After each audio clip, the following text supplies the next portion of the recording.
Evening, folks. Welcome back to The View. We're doing a transfer. 2 live streams in one day is probably too many. I'm turning into Joe Wayman. I'm just going to grow a ginger beard now and we're laughing. But we're here. We're going to talk about transfers. I wanted to keep the transfer stuff kind of away from the podcast this week because we wanted to talk a bit about football and we ended up talking about transfers anyway. But we held back today's ones to have a chat with Paul from Leeds Therapy and Max from Leeds. Lately, delighted to have the lads with us to chat about this. So for the next 30 minutes, it's all transfers, all Leeds, and all opinions on it as well. We'll try and get through as many chat comments as we can. If you've got questions, stick them in. I'll start them and we'll cover them at the end.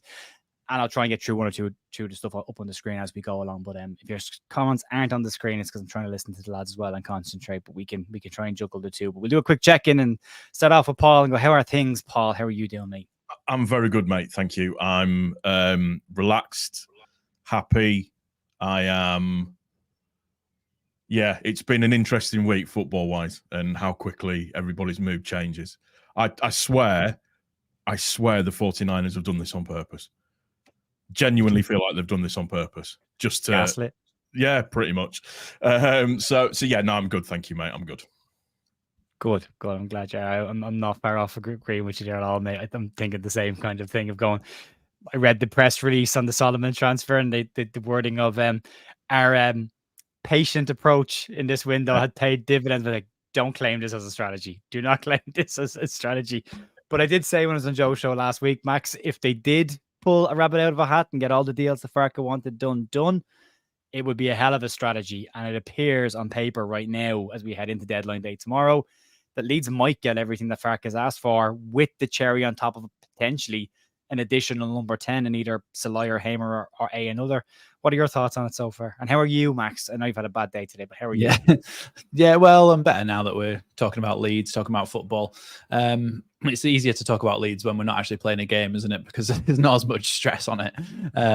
But I think the 49ers, look, if they bring in everything that Daniel Farke's asked for, then there's no blame that can possibly be apportioned to them then. They're basically saying, now is the time. You're either good enough or you're not to get us promoted. And that is what we need to do, basically. Give him every tool that he asks for, and can he get us promoted? So, look, it almost in the Championship matters less about how you start than it does in the Premier League or in other leagues, because I do think that in the Championship, a lot of the time, the team that wins the league has pretty bad starts. I know Burnley did, didn't they, in the season they went up in 22-23, was it?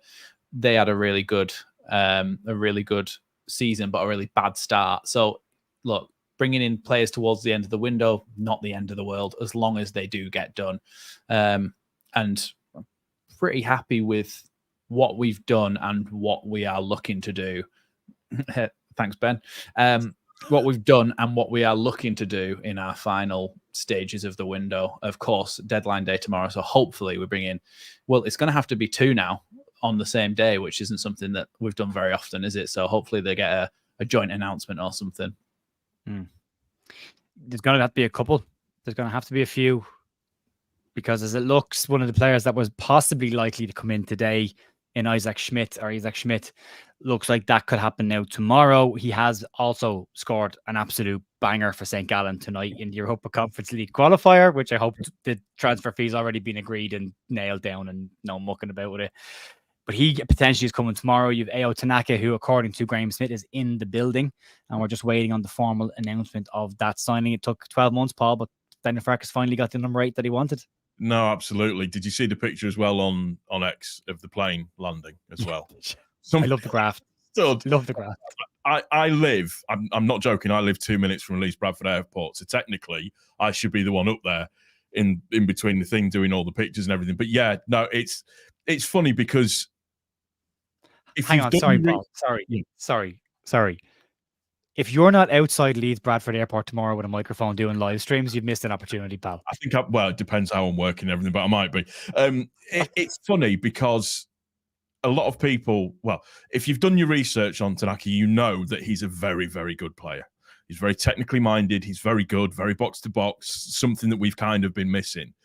But then you get other people who don't know very much about him or who haven't done their research on him that just go, well, he's not he's not, you know, it's not a big money signing. It's not a, I'm a bit, yeah, it's the cheaper option. I'm very underwhelmed. And it's just like, Christ, it doesn't matter what we do. You can't seem to placate people.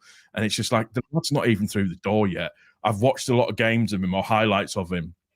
And like everybody, you watch a 10-minute highlight and you think it's the best thing in the world. But specifically watching people play the game and where they position themselves and what they do, he looks like a really, really good player. And we know Farke's been looking at him for a while. So he's been given what he wants. And this is a player that he's brought in. And just, he looks tall, looks strong. So, yeah, we'll just have to hopefully keep fingers crossed and keep happy about it. The price is ridiculous for what it is. But everybody needs to remember we spent a small volume of money on a certain player, Polish player, that everybody thought was useless and was farmed out, and then came back into the fold again, and look how that turned out. So before you shoot, well, him I mean, give him a chance. Even look at Ilya Gruev. What was he? 4 million? Yeah, it's like 400 grand more than what Tanaka's potentially being brought in for, and everybody loves Gruev now. So surely they should be going, what a good bit of business to get somebody of that quality in, that somebody that Daniel Farke obviously identified last year as somebody who would be his perfect number 8. To get him in for that price, yeah, very good deal. That's what we should be looking at. We spent a lot of money when we were in the Premier League, a lot of money. And Daniel Farke and the 49ers have been at lengths to keep saying the same term, sins of the past. And for those who think we should just give them the money and blow money on things, that's what they're referring to. When they say sins of the past, they are overpaying for players that weren't good enough to play in England or for Leeds United. We spent hundreds of millions on bang average players who came from sexy locations, from sexy clubs, and had a sexy price tag with them, and then got here and fell on their arses completely. They were all reclamation projects, weren't they? Yeah. But they were all seen as, well, they got to bigger clubs and didn't make it, but they could come in here and no problem. Mark Roca being a prime example of that at Bayern Munich, you know, Spanish international, Bayern Munich, they're going, great, we're getting a Champions League player. And then he comes in and is just average. I won't say he was crap, but he was bang average player for us. And as you said, Paul, Matthias Klick cost 1.4 million. Willie Nontos cost less than 4 million. There's Chris Somerville cost 1.5 million. Yeah. You know, the transfer fee is not necessarily a gauge of a good player. The transfer fee can be a gauge of when you bought that player, how much demand there was for that player, and at what point in his contract that player was at. So you can get some very smart deals. And Leeds' strategy in this window, and I'm going to have to call it a strategy at this point, Paul, because it's working so far. Leeds' strategy is go for players near the end of their contracts, with a year, 18 months left on their deals, and see if you can get them for a cut price deal and get the kind of profile of player that you want to get in. No, I 100% agree. That would appear to be in terms of the business move of what they're trying to do. Obviously, there's the Hammer situation as well, but we've been crying out for years to have this. And listen, I'm not saying that, you know, the 49ers are the most amazing thing in the world and the most incredible thing in the world, but it's nice to have adults in charge of something that we care so much about. And that's what appears to be happening behind the scenes. It's just nice to see. But then you see on X, you see people going, we've brought in this much money, we should be spending that much money. If they want this, then go for it. And I've even said it myself when I was getting peeved because we weren't signing anybody. I was just like, just go and pay the money for like Jonathan Rowe, go and pay the money for Rowe that they want. Just go and pay the money for him. But then when you look at it and you think, well, actually, we've got Ramazani, who in all intents and purposes, his ceiling's probably a bit better. So that's cost us less. So why don't we? It's just that trying to be sensible about it. And I don't know, it's probably just because I'm mid-40s now. So it's like, yeah, can you believe it? Mid-40s. I'm mid-40s now. So it's you kind of have a different outlook on it, I suppose. I think you definitely do, Paul, because I look at stuff that I posted on Twitter and Facebook when I was in my 20s about Leeds. And I had lots of rants about Leeds and ownership, but that Leeds were League One at that time, and Bates was in charge of the club, and then GFH. Like, I lived through the bad days as well, but I would rant regularly about Leeds at that point. And now I kind of look at it, and older heads and camera minds and all that kind of stuff. And again, I'm mid-40s as well. And you're kind of like, sometimes it's right to be a bit patient. Sometimes it's the right move to take your time. Sometimes it's the right move to cut your cloth accordingly and, you know, spend within your means. And we've such a history of blowing money and ending up in financial trouble.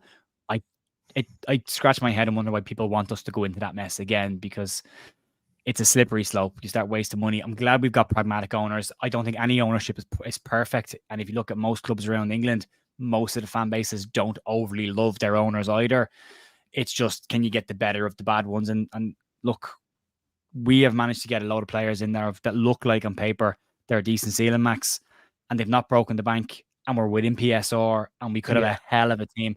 Especially if you look at that front four that we had from last weekend, and now look at the four that can replace them at any point during a game, and they're either dead level or just, slightly better than each other. But it's if you're a defense in the league and you see James, Nonto, and Aronson coming off being replaced by Solomon, Ramazani, and Salai or Hamer, you're like, fuck. Yeah. You would be though, wouldn't you? Yeah, you would, absolutely. And the good thing about all of these players that we've brought in, and the kind of profile of players that we've brought in, especially in those attacking positions, the idea for a lot of the people that Farker has identified is that they can play in any number of those positions, which means not only do you have, like you say, that starting attack that can then be replaced by the attack on the bench, you've also got the fact that they rotate within the game, so that within one game, a left back could be up against 4 or 5 different Leeds attackers. He's not even going to know what day it is by the end of it, because it's so difficult to adjust to different styles of players. So I think having those options and having the rotations that we'll have with those options is just going to be a nightmare for opposition defenses.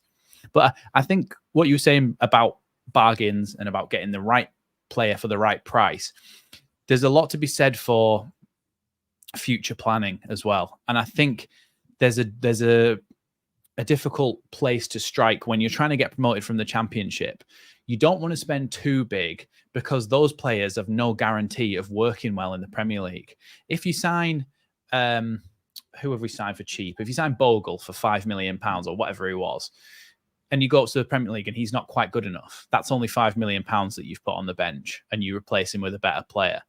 But if you sign somebody like, I don't know, even Jonathan Rowe, who he probably would do in the Premier League, but let's pretend that he wouldn't, and he goes up to the Premier League and you've spent 20 million on him, or Jack Clark or somebody like that, you've spent 20 million on him, and then you've got to rebuy that position anyway. You're going to be like, so if you can do it with the cheaper options with a good squad, it's that balance, isn't it, between not spending too much on an unknown quantity, where the ultimate end goal is to be in the Premier League next season. So you also have to bear in mind when you're signing these players, they're going to be with us when we go up to the Premier League. So are they good enough? Have we spent too much money on them? Because you're going to want to replace a lot of those starting 11 eventually in the Premier League. So yeah, it's about striking that balance. And I think that's what they've been doing well. I think when it's got to a certain price, they've gone, all right, okay, we'll leave it. We'll go for something cheaper, which is not a bad thing. No, agreed. It's not. And again, just real quick one. I know, haven't started. We'll get to them. I just don't want to interrupt people when they're in their flow of talking. I do it enough on my own anyway, so without adding extra ones to it. I think the point you're making is right, Max, as well. And I think if you look at it from another situation, is if Leeds saved 2 million on Jayden Bogle by not doing what people want them to do, and just give them the 10 million they wanted for him, Leeds get him for 5, rising to 7. So you save 3-4 million there. And if you can save, you go for Tanaka for 3.5 million rather than Lubitich for 9.5 million, you've saved 6 there. There's 9 million now. Now maybe a Hamer or a Salai is now available, where last week it was 4 players. Now maybe it's 5. Maybe Farke gets the cherry on top because Leeds have been prudent. And they don't have endless amounts of money. They can't just break the rules. I know some people want us to break the rules and take the points deduction, but we lost out in promotion by a minimal amount of points last year. If you lose out again because of it, and you deliberately broke FFP, you would never forgive the club for doing it. So it's about being responsible, and there's ways around it as well. And I think they're going the right way with this. So fingers crossed. It might be seen by some as penny pinching, but it might be an additional player in the end that you buy over with those pennies that you have pinched from the other deals as well. So we'll fly through the super chats real quick, because your chat is there. 49ers I'll be all smug, chill. We got this. And I think there'll be a very professional response to it. I think it'll be calm. We knew what we were doing. We had a strategy. We execute that strategy. We ignored the noise outside, and right thing to do. New member on the channel as well, Nick Payne. Nick, welcome to the channel. A super chat from Graham Stoner. Keep it up. Great content. Cheers, Graham. Appreciate that. And thanks for the super chat as well. Really appreciate it. I have got other comments starred. So if you're asking a kind of a question, the one to get off the bat straight away, there was one account said that Schmidt went off injured tonight. It has been now said that Schmidt didn't go off injured. He went off after an hour, but he did not go off injured. So relax. We're okay. He's not. And if he is broken, we haven't bought him yet. So we can get another one. There's plenty of loanies floating around. Paul, in terms of where we are right now, because going back a few weeks ago, we had gone, 6-7 weeks between signing Jaden Bogle and signing a player. And it was like, and I've been a supporter of the 49ers and what they've been trying to do to a degree. Even I was getting wobbly and starting to go, they've said things publicly, they'll have to answer for these. But now a week later, we've got a win under our belt. We've got a couple of players through the door. Where's your head at with the transfer window at this exact moment? Are you happy with where we're going with this, nice and calm? Yeah, I'm much happier where we are now. Tomorrow is going to be interesting. I would put the transfer window so far as a 7 out of 10 at the moment, just in terms of for the quality that we brought in, and depending on what happens tomorrow, could push it to an 8 or maybe even potentially a 9 out of 10. You and I had spoken offline a couple of times saying, they're really going to have to show something, because if not, this is going to get toxic very, very quickly. And they did, and it is really, really funny, because we're going to have some fans that are never ever going to trust, believe what they're told or what goes on. And I've said it enough times that they do move in silence. They don't put stuff out there. They tend not to put stuff out there. It was interesting that all of the links suddenly started coming out after a lot of people started going, this is getting a bit daft now, we need to see something. And then out of nowhere, we were linked with every man and his dog, which was, you can tell, got a list all of a sudden, which came out of nowhere. There was a bit of appeasement that had gone into that. So yeah, and just, touching on what you guys were saying in terms of the amount of money that we're paying, and we're doing it sort of more studiously and with a little bit more future-proofing and forethought in mind.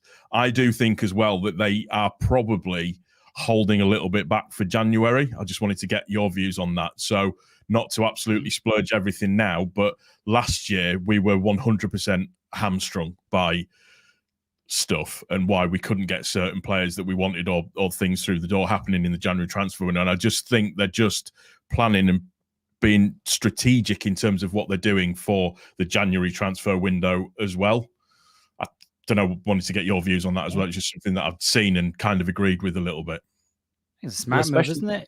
Especially if you go in for players who only got a year left on the contract. If they haven't sold by January, they've only got 6 months left on the contract. So I think these will be players that if they do roll over into January, someone like Shalloy, if he rolls over in January, not the end of the world for the 49ers, because he might get him for even cheaper. And they're probably saying that to Freiburg now, going, do you know what? Look, this is the most money you're going to get, because the next time he's available in a transfer window, it's going to be 6 months left on his deal. So for them, we kind of had their pants down. Yeah. Yeah, you pretty much can take the move and give you this now. No one else is bidding for this player. And that's been said, that there's no one else looking at this player or have interest in him right now. And in December, Leeds can negotiate a free transfer. Same as Dejan Ljubic, Leeds can wait. And if they think that these players might be Premier League caliber down the road, they could easily negotiate them for 2 free transfers for next season and bolster the squad there again. There's just one quick thing just wanted to clarify. Gav's put this in the comments. Thanks, Gavin. 140 million raked in. Anyone who's watched the Kieran Maguire interview that we did in the channel will know the answer to this. Leeds didn't bring in 140 million this summer.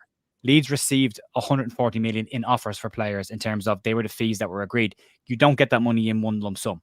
So Leeds did not bring in 140 million. As Kieran Maguire explained, that most deals are broken up into 3 years of payments. So take your 140 million, divide that by 3. That's what Leeds brought in this summer. And then there's a FIFA regulation that states any outgoing transfer funds that you already owe have to be paid first before you can spend that money. So Leeds owe money, and a lot of money, on transfers that they made while they're in the Premier League still. That has to be paid full. So take that, this year's percentage of those payments and the division of 3, and whatever you're left with is what Leeds spending money was this summer. So it's never a straightforward thing to say Leeds brought in 140 million while we only spending like 30.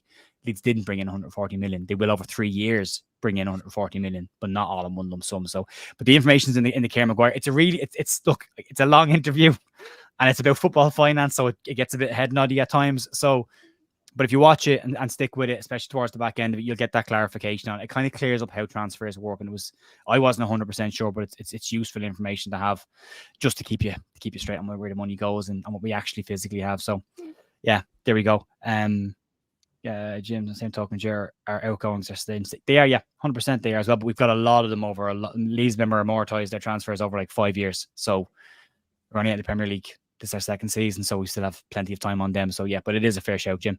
In terms of the actual transfers, then we'll get into we broke them into blocks. The first block of transfers we saw come in were Alex Cairns, which ticks the box of the homegrown player and third choice keeper.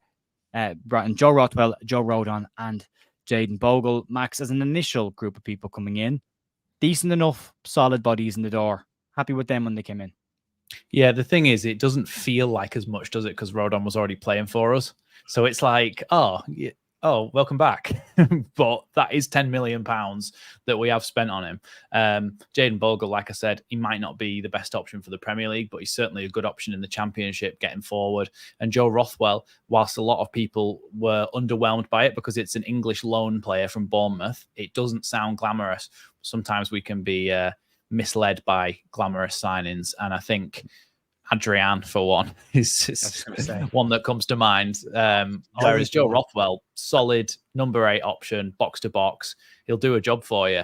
And I think people were saying, oh, he's come from Bournemouth and whatever. And no, he's a good player. And I was happy with that kind of business. And I thought, okay, we've basically bought in a replacement right back for essentially Archie Gray, because he played there last season, for $5 million, a fraction of what we sold Archie Gray for. We've brought in Joe Rodon, who was already playing in that position. We brought in Joe Rothwell to basically a loan in for where Glenn Kamara was playing. So we basically got back to square one at that point. So then it's like, and obviously Alex Cairns was just back up, but then it was like, okay, now can we? That's why it felt like that, I think, because we'd basically gone, okay, we can start a good 11 now. We can field a decent starting 11 at that point. And then you go, okay, we'll bring in some wingers and a number 10 and all these things. And then it's like, hold on a sec. Time's going on and on and on. And I think that big gap, why you've put them into blocks, is why everybody kind of lost their heads for a little bit. Yeah. Just before I get to Paul on the same point, yes, we do still owe money on JKA. However, it is being sorted. Apparently, it's in the last set of financials. On this one from Hannah, it's worth remembering the 49ers or 48ers can pay installments whenever they want. Not 100% accurate, but they can clear debt with their own money. But that doesn't mean that money becomes equity in the club. They can't just put their own, which is what the problem is, and what they keep saying is, when we get to the Premier League, we have money we can spend. But because the rules are so tight in the EFL, they can't spend that money. It's designed to stop people from buying the league.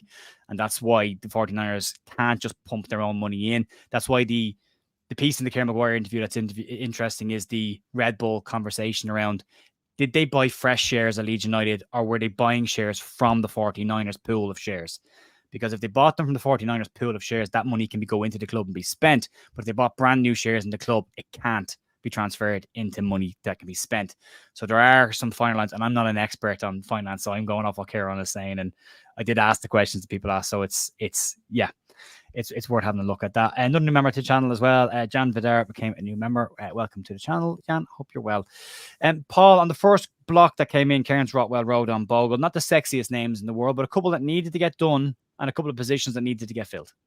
Yeah, it was a kind of like a steady the shit block, really. I think if you want to say it that way, and like with what Max says, because there weren't sort of sexy names, it was kind of like, oh well, it's not. Cairns in there fills a position, obviously the homegrown side of things as well, and then you've got the Bournemouth signing. It just makes it. It was underwhelming for some people, but you could see the logic behind it. The issue that came in was that we had to wait weeks for anything else to happen, and at the same time there was people disappearing out of the club, and we were all going, oh god, we need something now. But as a starting block, it was absolutely fine. But then what are you supposed to do within that period? Because there was the Euros going on, and there was people coming back from the Euros, all that kind of stuff. People people seem to think that you can just go, right, I want to buy that player and I'm going to buy him and he's going to come to my club. And it doesn't work that way, unfortunately, because there's so much then that goes into it, because there's buying that player, but then the other club need to have somebody in mind to then bring in for that player.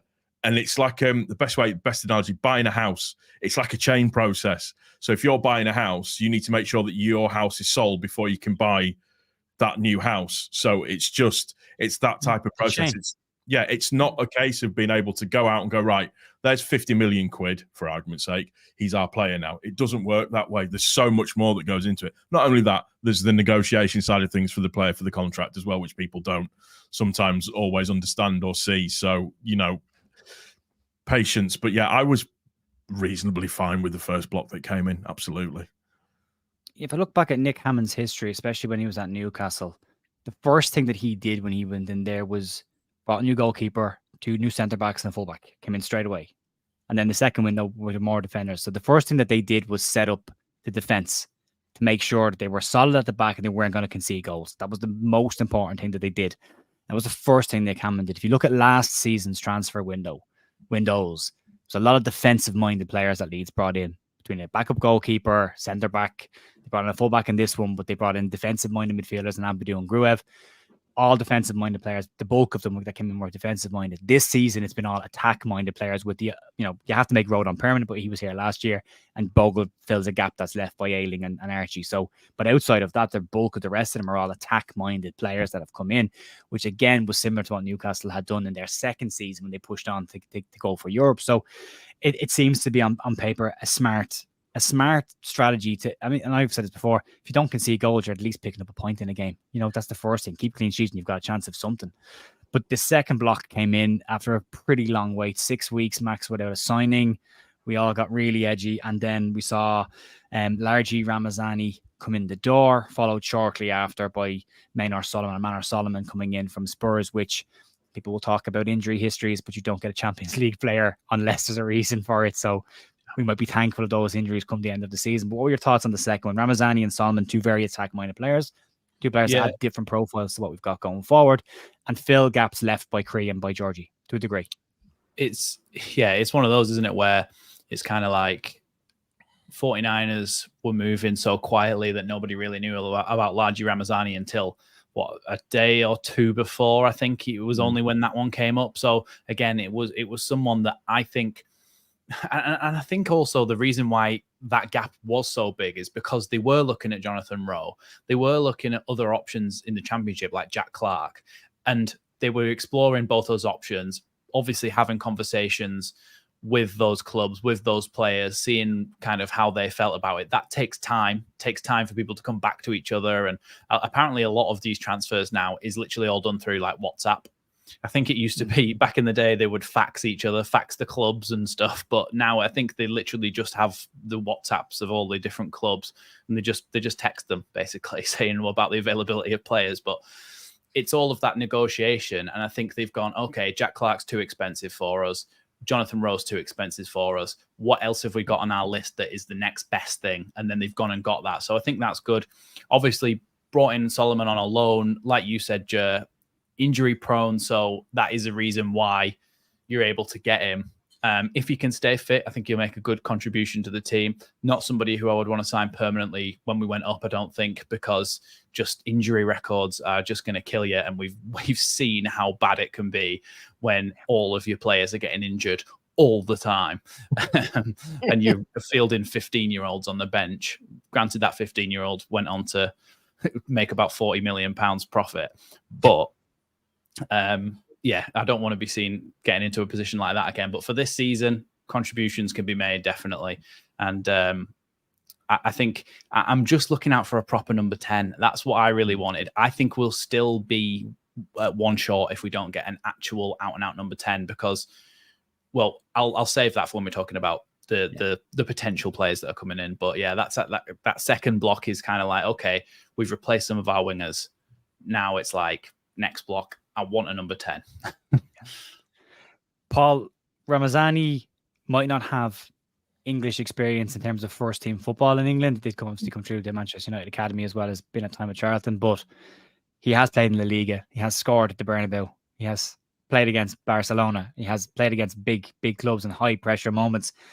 Manor Solomon is a multi-champion winner in Ukraine, has played Champions League, Europa League, and was on fire in the Premier League at the start of last season before he got injured, and was an ever-present in an unbeaten Ange Postecoglou Spurs side. So you see those two come in the door next after all the drama. You're like, okay, so you made us wait and then you did those two. Mm-hmm. It's a pretty exciting potential, and it is potential right now until we see them in a Leeds shirt, but it is exciting to see those kind of profiles come in. Oh, 100%. I mean, the Ramazani deal, when you think about it as well, the astuteness of it, because again, it counts as a homegrown player, which is very, very astute for us in terms of what we need to do.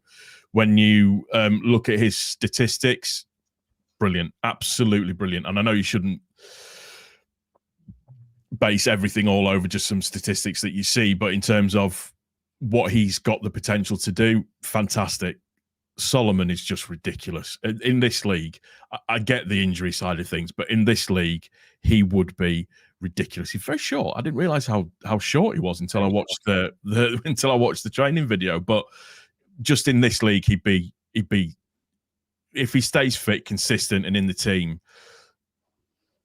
he's going to be very, very good. The thing that's more interesting for me as well is that it does create genuine competition for certain players that are going to need genuine competition, that need to, so keeping people on their toes, because they know that somebody behind them can quite easily take their place, which I think is a very, very good thing. I think statistically isn't Ramazani faster than Dan James as well? Apparently. I've seen a mention somewhere that he's quicker. If that's the case, that's frightening.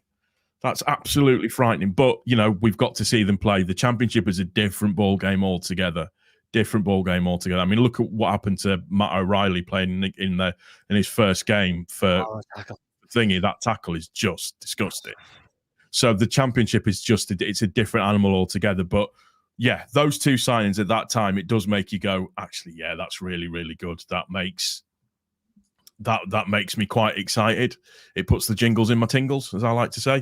So it is really, really interesting. And look, from the face of it, you need to look at it as well as a Leeds United fan when you think about it. And look, I'm not trying to say that Solomon is the be all and the end all in terms of what he can have. But as you said, Joe, he was tearing it up in the Premier League at the start of last season.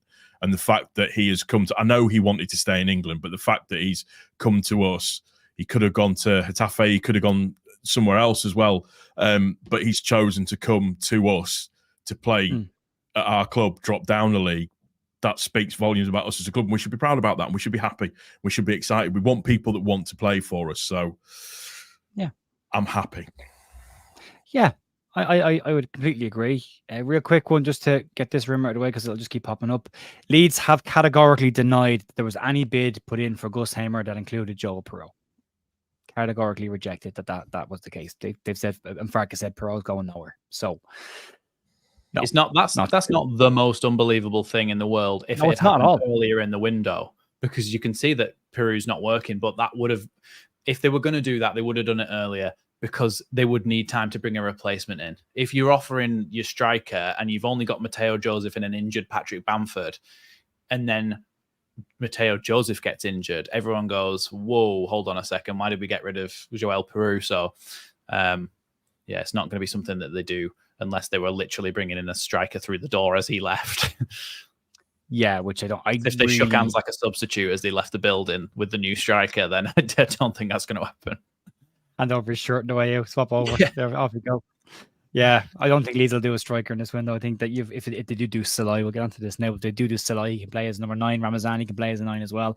Both have played up front. So there's options. There was a thing that I was working on a couple of years ago with a guy in Ireland called John Tighe. He's a coach, one of the best coaches I ever worked with.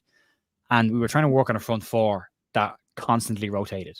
They just didn't stay in the shape at all. They would be a shape, but they would constantly be different players in the different roles that we had. And the whole idea was that defenders just wouldn't know who they're marking. Every time the ball went there to play, they would line up differently. Now, ultimately, it was too complicated for amateur football, so we didn't progress with it. But if you look at what Leeds have brought in those attacking areas, the very large amount of them at any point during a game can fit in another position in those front four, Paul, and be really, really comfortable there.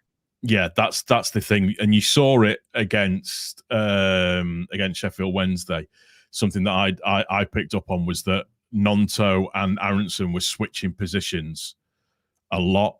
So Aronson was coming middle, going left. Nonto was sort of going right, and Nonto was doing exactly the same thing.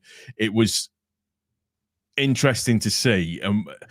We need people that can come in and aren't static and are fluid, because it just the quality that they bring, but also as well the fluidity to be able to do a multitude of things within the game. It just absolutely bamboozles defenses, because no matter how hard you try, you can't set up for that. When there is that transitional movement throughout, you can't pick it up. You can't kind of get it right. I mean, one of the things that was really, really good, just talking about the Sheffield Wednesday game, was we were hunting in packs for the ball, which was really, really good to see. So I want to make sure that continues. And with the new attacking players that we brought in, they can all do a job, left-hand side, right-hand side, in the famed number 10 position, maybe even playing as a forward, that type of thing. These players can then expand to playing in either the 3-4-3 that we like to play, 3-4-2-1 that we like to play in. You know what I mean? The usual position, 4-2-3-1. Bring everyone on up front when we're losing 1-0. Yeah, pretty much. Or playing 3-4-3, moving everybody around. It's just we now have the ability to do that. Yes, Tony. Plan B. That's the word I was looking for. Thank you ever so much. It was really difficult to get out of my head then. Sorry. That Plan B opportunity now. I love that. You know when you can't work out the sentiment that you want to make and you end up going on an absolute here in front of you. You can't get it out of your mouth, I know. But this is, I've complained an awful lot about Daniel Farke's plan B, because I don't believe it is a plan B. I don't believe sticking all the attacking players up front is a plan B, because what tends to happen is Ethan Ampadu gets the ball and strolls out of the back with it, and by the time he gets to the halfway line, there's like 19 players lined up along the 18-yard line and the ball's going nowhere. So he's got one of those folders, hasn't he, under his chair, when he pulls it out and it says plan B, code name, kitchen sink. Just everyone up front. Yeah. All out attack on Championship Manager, just everyone up top. Yeah. I think he might be buying players for that system, Paul, is what I was trying to say. I think you might actually just buying. I need players to be able to do plan B. So let's just get those players in, because now he's got a hell of a lot of attacking talent. And if we get onto the third block of players, which will hopefully start to come in the next couple of hours and into tomorrow morning, we're waiting on the announcement of Ao Tanaka, or Ao Tanaka, not Ao Tanaka. Ao Tanaka. I've been corrected a couple of times. I keep doing it. I just think Ao sounds like a better name for songs than Ao does. But yeah. So Tanaka's the first one, Paul. Yep. Possibly in tonight. Isaac Schmidt possibly tomorrow. That covers our left back, which is a permanent move as well, which I didn't think we'd do. I thought would be a loan there. And then the rumored cherry on top of the icing, on top of the cake, will be either, maybe Roland Salai, who Leeds apparently as of right now are still in negotiations with Freiburg around getting the player. And the other option is Gus Hamer, who Leeds are rumored to have gone in with a second bid that's been rejected, but that's not confirmed to be what the structure of that bid was. But it could be the same amount of money, structured slightly differently. I just want us to bid $1 million lower on Hamer every day, even after the window closes, just to wind up Wilder and just to minus 1 million eventually. You pay us and we'll take him. Can we do a swap or dinner lady for your for Hamer? Just keep lowballing them lower to annoy him. But if you were to get, and I do, in seriousness though, I do love the idea of Gus Hamer Max as an out and out number 10, where he doesn't have the defensive responsibilities that he has as a number 8 in midfield, and he can just go and do all the great attacking stuff going forward. But it's a very unlikely one. But of that grouping there, Max, Tanaka, Schmidt, Salai / Hamer, and we'll talk about those two probably in a bit more detail of what we're looking at. Fills the remaining gaps and possibly gives us a little extra.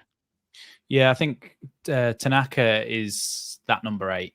That is like, Daniel Farke is obviously gone. Do you know what? We need, like, he identified him last summer, so he wanted a player that could play alongside a holding midfielder. He doesn't necessarily have 2 holding midfielders usually. He actually wants somebody who can go forward and play football. And not that Ampadu can't play football because he's great, but he wants somebody who can be an attacking threat, somebody who can support the front men as well to provide more options. And especially like you were talking about before, both of you, with all the rotations that we can do. Having somebody who like Tanaka can get forward and be part of that as well to try and support that and still keep a bit of structure, that will really help us out. That is the way that Daniel Farke wants to play. I think Rothwell was brought in case we couldn't get another player of that ilk, and just to kind of support as well, to go, if we do bring in another player, Rothwell can be the substitute for that guy as well. Interesting, someone said in the chat, don't know where it leaves Gruev. It might leave Gruev on the bench, to be honest, if that's the way that Farke wants to play, even though Gruev's been great. Who are the other players? Hamer. See, Hamer's a hybrid 8-10 kind of player. I think he's like the closest thing to Gabriel Sara that is kind of available in terms of that 8 that can go forward and play 10, even that kind of stocky build, low center of gravity, able to drop a shoulder. I think he's quite similar in that way. I still don't think he's a specialist 10 though. I get what you're saying that he would be good in the 10 because he's got a decent strike on him. He's got good support play. I'd love him as a number 8, but I'm just not sure about him as an out and out number 10. Same goes for Roland Shalloy as well. He's like right wing, left wing. I think he's played a lot of his football as a kind of wide winger, not necessarily even cutting inside that much. A lot of going down the line, taking people on. I think he's almost a little bit like Dan James in that sense. Probably an upgrade on Dan James, but certainly in terms of his quality. But I don't know. I don't think Shalloy's an out and out number 10 either. And no. I think I made a video the other day talking about basically why Leeds need a number 10 and kind of talking about the ability to, you've got to have multiple things as a number 10. And for me, it's ability to have great close control, the ability to basically be press resistant, not lose the ball in those attacking positions, be able to go past people. I think Aronson's got all of that. What I don't think Aronson's got, and potentially other attacking midfielder signings haven't got, is the ability to split that line splitting pass that puts the ball into the box. I don't think Aronson's got that in the locker. I think somebody like Hamer might have that in the locker, but then not have the other stuff in the locker. I want a specialist 10 like Ilan Cabal who could go past a man, is press resistant, and can also play those balls into the final third, drift out into the half space, rotate with the wingers who are cutting inside, be that kind of fluid 10 that has a free role in there. I don't think the players that we are now being linked with going into this final day fit all the boxes for me for this number 10 that I would like. Now, maybe I'm expecting too much because we're getting in a championship player, and one of them could prove me wrong and adapt to the role really well. But for me, in terms of an actual player that we're signing, we've got no guarantee that any of those players that we've signed or are going to sign based on the names are going to be that specialist 10 that I really want. I would like Shalai and I would like Hamer still. I would still like them both to come in. I think they'll be great, but I want that. You're being 10. You're being greedy. Is what you're being. Yeah, that's what you're being. Max. You're being well, really actually, bring all of them to me. Give me all of them. Do you remember, Joe, when you said let's go? When you said they'd promised us 4 when Farke had that press conference the other week or whatever, and I said, "Oh, I'd be happy with 3," and you were like, "You're compromising already." Yeah. Now I'm going the other way. You're 5 now. You've gone the other way. Yeah, you've created a monster, so it's your fault. But it was important that we don't compromise. If someone says something, and I'm a believer in this, and same with any ownership, I don't blindly follow anybody. Like, I don't blindly believe in anything. I want to see actions. And Farke talked about it last week when he said actions, more actions, less words. You know, he wanted 4 players. He's gotten 4. If Schmidt comes in, and if Tanaka comes in, there, you're done. That's what you asked for. You got it. Paulie got greedy. He asked for number 10 today, but he did it again. And he asked for it out straight in a press conference. He said what he wanted, which might be a good strategy, but I've tended to find in watching football, managers who are outspoken tend to have career limiting options ahead of them, usually if the club don't necessarily agree with them, which would lead me to believe he thinks we can get a 10. Now, of the Tanaka, Schmidt, Salai, Hamer, get your opinion on what your thinking is on those, but also on the 10 position, this extra 10, Salai or Hamer, what your thoughts are on that. He, if you were to dangle it in front of me and say, which one do you want out of both of them? Salai, I think, is probably the one that I'd want in. I just like what he potentially could bring to the table. I think that would be a bit of a cherry on the top. I like Hamer. But I think what Farke wants is that fluidity of play. I get what Max is saying with regards to having that specific specialist number 10, which we do need. But I think what he wants is again, people that can drop into roles and pick up roles and can move and adapt with how the game's actually going. And I don't think he wants just that a specific number 10. I could be completely wrong, but that's kind of what I would like to see. But again, we're all forgetting that Nonto can do a really, really good role in number 10 position. But it's does he play there consistently? He's got the vision, he's got the strength, he's got the weight of pass that's needed at the same time as well. It is. I think we're getting to the stage of being greedy now, aren't we? It's just, just give me every single player possible. Don't care. I just want everybody. I like the Cabal option as well, or however you pronounce his name. I do like him in terms of what he said. I saw obviously Max's video on him as well, and just in terms of what he could potentially bring to the table. But it's just, I don't know. I think what you're saying about the ability to drift into those other positions, I totally get that. Yeah. But what I'm saying is that I want a number 10 who can play on the right and left wing. Yeah. I don't want a winger who can play 10. Do you get what I mean? Like as the secondary position. So somebody like Ilan Cabal can definitely drift out wide and take players on down the line, cross the ball into the box, whatever. I think he's got that in his locker. But when I say a specialist number 10, I don't mean like he can only play there. But I think he needs to play there as his primary role, like Jorginho, because we all said Jorginho, he's great out on the right and left. He does well when he goes out there, but he was great in the 10 and then moved out to those positions. Yeah, you get what I mean? So I kind of see what you're saying. What I'm asking for is a replacement for Jorginho, which is that guy who plays the 10 role and can play out wide and either side, which that's what I think Ilan Cabal, I've been calling it for it ever since it came out, and I've looked into him and I was like, this guy just seems like he fits. And because the price is low and what we're talking about in the Championship, if he doesn't work in the Premier League, then it's not the end of the world. So I don't know. I saw the private jet screenshots from Paris as well, and I was like, oh my God, it's going to happen. But I'll go for Jack. I think the issue with him was the length of his contract. I think he's on a deal till 2027. Yeah. I think that might be the reason behind them deciding maybe not to go for him or keeping an eye on him down the line. He's still was he 22, 23? He's still relatively young, isn't he? I believe. He's 26. Yeah.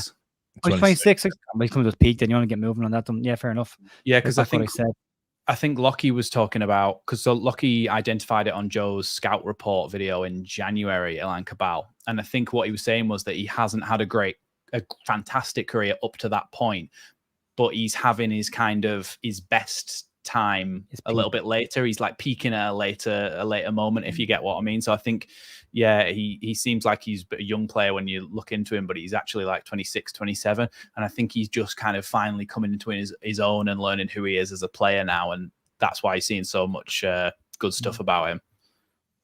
I think the other side of it as well, when you look at it from a finance point of view, Salah's going to cost probably in the region of 8 million all in. Yeah.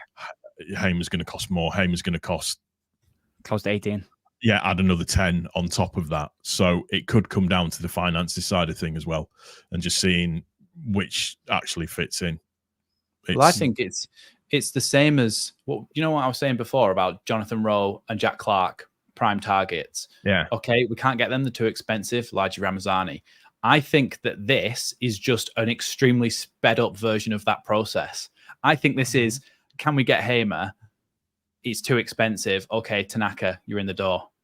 I think that's this, but just like the first one was like over this amount of time. This is like the next day. Okay, Tanaka, you're in. I feel like it's this kind of second.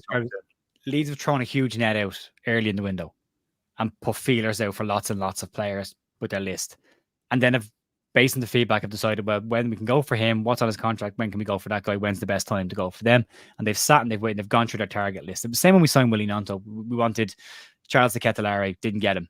Then it was Bamba Dieng, and then we got Nanto. About but like Nanto was down the list at that stage, but it was like they had that there for the next window. But if they needed to do it now, they could as a backup if they didn't get their targets. And I think there's other players like there's the other guy Bashir Balumi who's been linked as well. He's very young. They like him, but they see him as a transfer for future windows. But that doesn't necessarily mean he doesn't come in the door tomorrow because, as you say, Max, if Leeds don't get the other targets, all of a sudden his name starts to move up that list, and he could come in earlier if they need to. But just before we wrap it up, go ahead. Sorry, I was just going to say, just to address what some people are saying in the chat. Yeah, they'll have identified Tanaka ages ago. They identified him last season, and what happens is he remains on that list. 20th of June, Max. I did a story on the channel that he had changed his agency and that Leeds were talking to Dusseldorf. Yeah. That was the 20th of June. Yeah. So, I mean, and as well, people are talking about Hamer being something that happened afterwards and not being the same type of player. But Hamer was also somebody we were interested from years ago. So basically that list stays in place and they still like these players. And so it doesn't matter who was scouted first, who was approached first. Like, their first target would be the one that they want the most, is what I'm trying to say, not who they scouted first and things like that. But yeah, just to clarify, Tanaka and Hamer on the list since last summer because they tried to buy both of them last year and didn't get them. So if we're all being honest, we would all secretly love to get Hamer in just because it would piss Wilder off like nobody's business. It would just be hilarious, just for him to utter that phrase, "The Muppets over there." Go away. Hey, that's Premier League. Chris Wilder you're talking about. Remember that? Sorry. Yeah. The one last year where the guy was eating a sandwich when he was doing a press conference, and he was like, Premier League manager. I'm like, oh, easy, Chris. You're a Premier League manager right now, but you didn't get them up there, and you won't be there when they go down. So relax. You're not a Premier League manager for too long.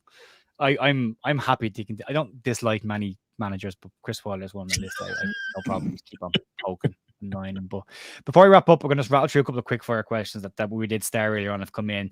So we got quick answers with everybody. Paul, are we comfortable with what we have at centre back? Should Max Ferber leave before the window closes, or will we need a replacement? We need a replacement if Woe believes, but he has changed his bio on his Instagram, hasn't he, now to specifically say Leeds United. So I don't think Woe was going anywhere, and he's been priced at 17 million, so he's definitely not going anywhere. You can have him. That's just 17 million. Ironically, the same amount of money that they just brought in for selling a winger. They brought in 17 million. Leeds like, we'll have all of that now because you've annoyed us for 12 months. Come to Papa. Max. That money that you've got there, we'll have that. Thanks. Yeah, just bring over here. Max, are you happy with what we've got at the back? Should Verber stay? Yeah. If he stays, I'm happy. If he leaves, I think we might need somebody because it's that left centre-back spot. I think James DeBio showed me enough in pre-season to kind of show me that he's somebody who can deputise. And when we talked about bringing in Bashir Humphreys, who eventually went to Burnley, I think, didn't he? Mm-hmm. James DeBio is almost like the exact same profile of player. He's tall, he's lanky, he makes good short passes, not great at long passing, but decent in the air and stuff as well. Solid, steady player. And DeBio's younger. So I said no go for Bashir Humphreys. I'm happy with DeBio being able to get a few minutes. I was going to say in the cup, but less said about that, the better. And then if we could, that'll be a while though. If we can keep Verber, then I don't think we need an option at left centre back. But I suppose with bringing in midfielders as well, because Ampadu was so good at centre back last season. If we do lose Verber and Ampadu goes in there, you've then got Gruev who can play left centre mid, and then Tanaka who can play in the other one, or Rothwell who can play in the other one. So it's not as bad now that we've brought in those midfielders. But it would be nice to be able to keep Ampadu in midfield for a whole season. It would be, and as you said, Paul, Verber's changed his bio, so looks like he's probably going to stay. Next one is this guy, Nanto. Paul, does he stay or does he go? No, he stays. He stays for Max? me. Yeah, I've talked about this earlier in the window, and I think he's been told that number, like whatever it is, whatever the left wing is, that left wing is his to lose, basically. So can he be our star player? Can he live up? You're basically saying you're going to be our Crescencio Somerville this season. Yeah, go out and play on that wing, and if worse comes to worse and we don't get promoted, you can then get your move. But if not, do your best for us at the moment. So I think he's been kind of promised to go in there, and he's got some competition now as well. So I think he should have a great season, Nonto, and I think he stays. Looks really happy when you see him in training as well. Looks really, really happy, engaged with everybody. Whereas at the start of the last season, before all the crap kicked off, obviously he wasn't as engaged as much, but just looks a very, very different player. He's now a senior player in that dressing room with all the players that are coming in. He's now kind of a mainstay Leeds player compared to most of them that have come in the last year or two. Real quick one. Do we think that we get a bid in for Hamer? I think we have a go at it, but I don't think we get him. Paul, what do you think? Yeah, same. I think we put in another bid for him, but I don't think we get him. I think we'll put a bid in for him and Sheffield will move the goalposts again. Yeah, Max? I think they'll be cheeky with it and offer 15 or 15 and a half or something like that. Restructured. Yeah, between 13 and the 18 that they've asked for, and they'll just go, do you know what, let's give it one more go. How about that? Go on. You gonna bite? No? All right, okay, no worries. Okay.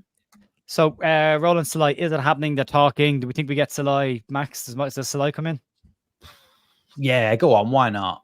I think he's good for the level of quality in the league. I think he'll be a really, really good player. I think he's one of those players who really, really is a statement signing and adds to that squad where you think you've got to go up if you've got players like that in the team. Yeah, I completely agree. I only saved this for one reason because there's two of these. There's this one, and then somebody asked about are Give Me Sport reliable? Now, the reason these two are together, and I've paired these together, is Joe Wayneman and JT from JT Live came up with this, and it's caught legs and ran, and it's gone from being a joke to being Give Me Sport, who Fabrizio Romano does content for, reported that Leeds were interested in Danny Ings. It started on Wayneman's show. Just to throw it out there. So, yes, in general, Give Me Sport are reliable. But in this situation, I think they might have been sent for a capper. I did message Joe and say, how in God's green earth have we managed to manifest this one?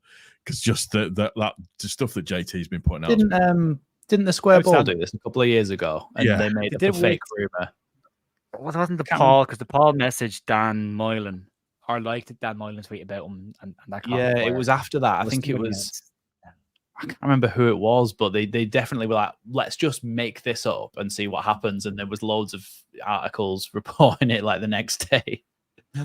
I'll be careful about mentioning the Square Ball stuff, or I'll get accused of ripping them off again. So I'll avoid that one in the chat if I can.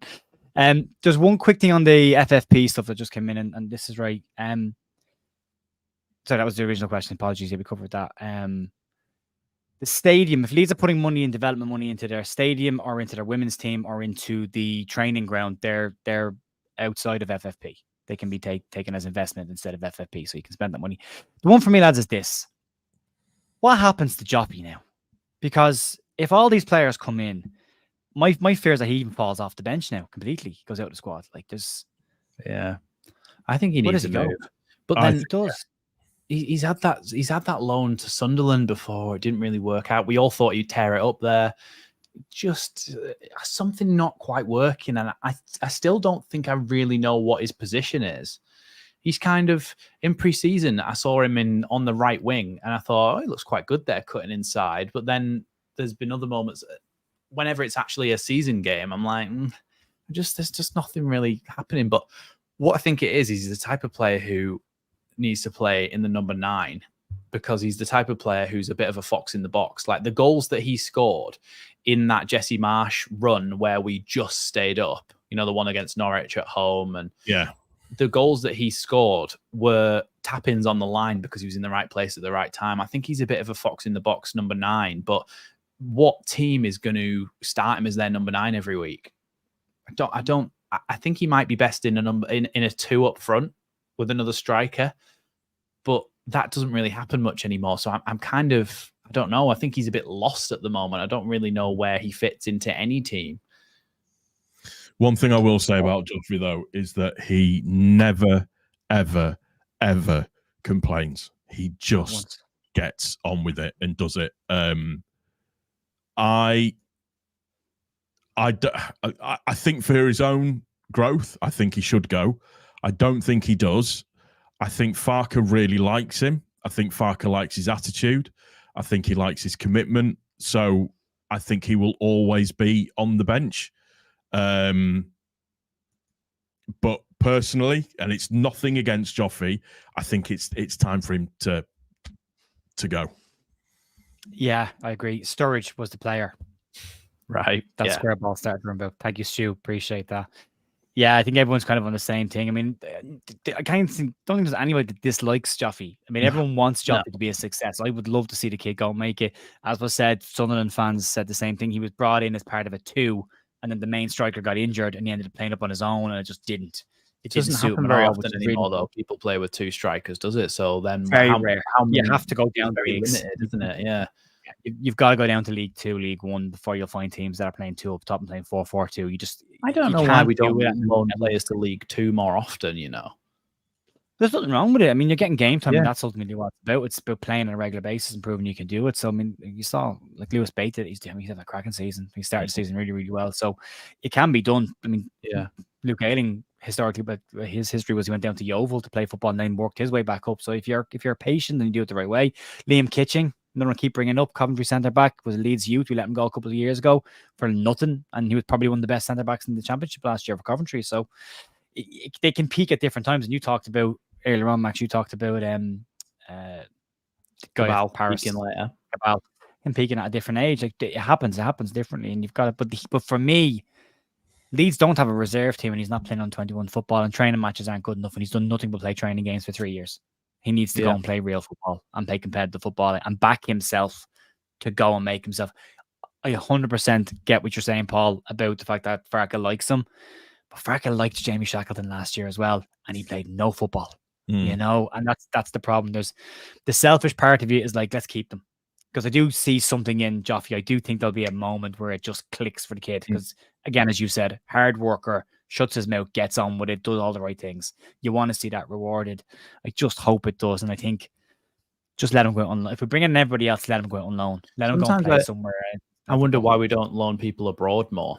Because like we're looking and we're going, oh, there's probably limited options in England, but you might get more number two strikers playing up in Italy or in other leagues. And I think he would do well abroad and just getting a little bit of a completely fresh start for a year and then coming back and going, oh, you did well there. You might get a chance.